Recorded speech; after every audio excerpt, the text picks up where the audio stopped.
this is one of the main roads going to Nigeria from Bamenda. That is an international road with its difficulties. It is also the road going to GHS Widikum. So we are on our way on bikes to GHS Widikum, and then we have to drop from the bikes. This school was created in 1992, and the present enrollment is 600 students.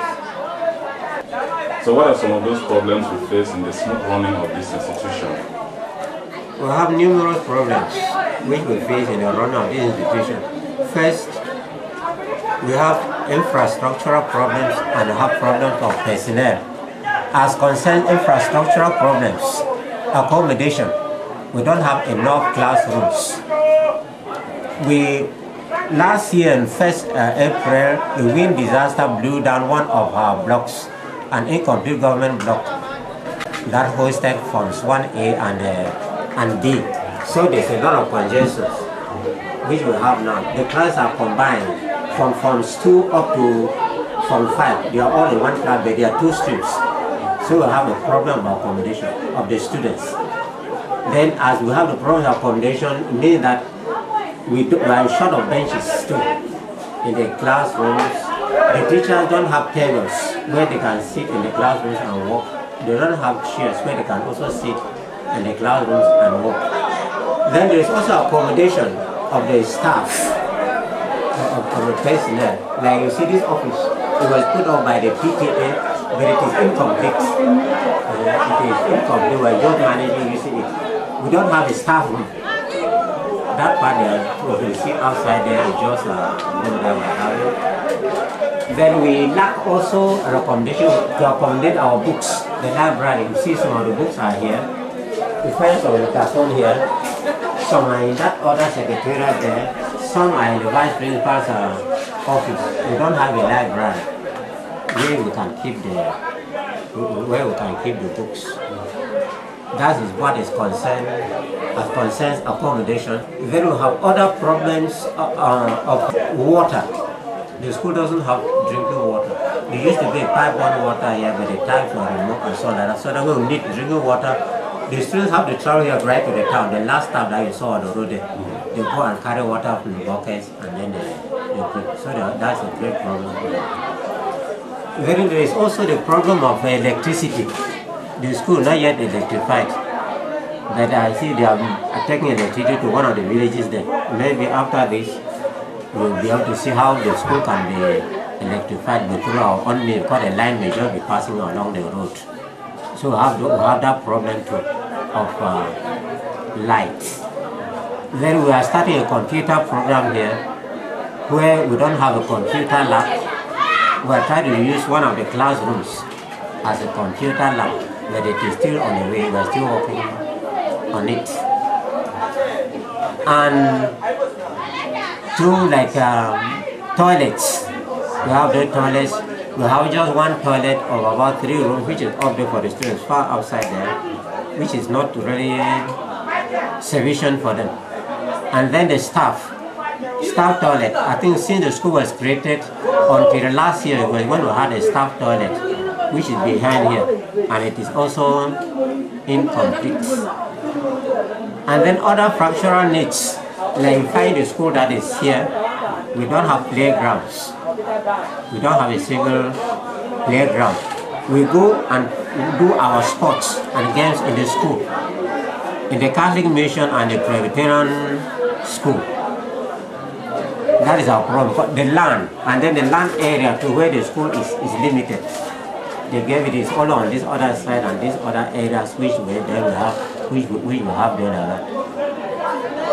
And we don't have even a shed where students food can be sold and other things are done like that. It's just a small place across the road where these things are being carried out.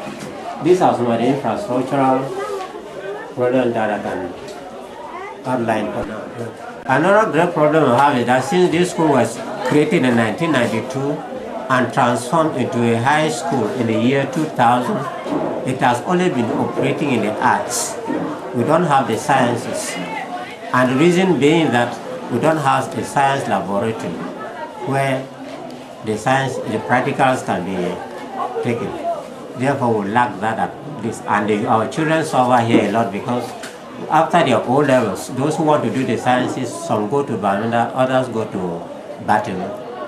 It's a great problem. The parents have been crying about it, but we still have a long way to go. Okay. Yeah. Yes, given that we are in the 21st century where technology is the top of the day and communication, especially through internet and computers, is like inevitable in schools like this. How do you cope without the computers or computer laboratory? Well, we don't have a computer laboratory. The problem is that we go to the town where some people have started some computer programs there, which are not yet elaborate. We go there, we the schools go there sometimes because we have started a computer program in the school, but we don't have the equipment. So we go there sometimes and do computer. They have just 2 computers for now. Okay, so what is government doing about all these problems you have cited? Well, the problem that we have all cited, we have written to government from time to time, but government action is somehow slow. As condensed classrooms and so on like that, since the creation of this school, government gave only 1 complete classroom and 2 uncompleted ones that were blown down by wind disaster last year. The rest of the buildings we have here are being managed by the PTA. We have been writing. For a long time, we have never had any investment credit in this school. Though we write, but little assistance is coming. Okay, so what of the community, the local community? Are they of any assistance to this school? This is my 3rd year in the school here. I've not had anything from any local community assisting this school besides the PTA. We need the sciences. The school has been operating only in the arts, and the students suffer a lot to move up to Bamenda and Badman. On the equipped classrooms, as you can see, you wonder how students take notes here and lectures. Yeah, these are the urinaries of a school of this magnitude, and you can imagine what female students go through, kind of ill health situation. Move forward and finish the classroom as it should be. Let's take that. This is your first time to go to the field of play. How many talk to the hearing of others? 7 players. How many goalkeepers? All hands are up. Shout. 2. 2 goalkeepers. 2. What are those difficulties you face in the smooth running of this school? Thank you. In fact, our difficulties mostly come from the poor starving situation of the school. Then buildings, classrooms. We don't have adequate classrooms. And staff, number of staff is very, very deplorable. Main problems: starving situation, infrastructure, and the buildings. These are the 2 main problems we have in this school. Okay. Now, given that this is a very large community, what is the community doing to assist this school, especially the local community? In fact, for now, the local community as a whole is not assisting the school, except the parents who have children in the school, who are assisting the school in the way of paying in PTA levy.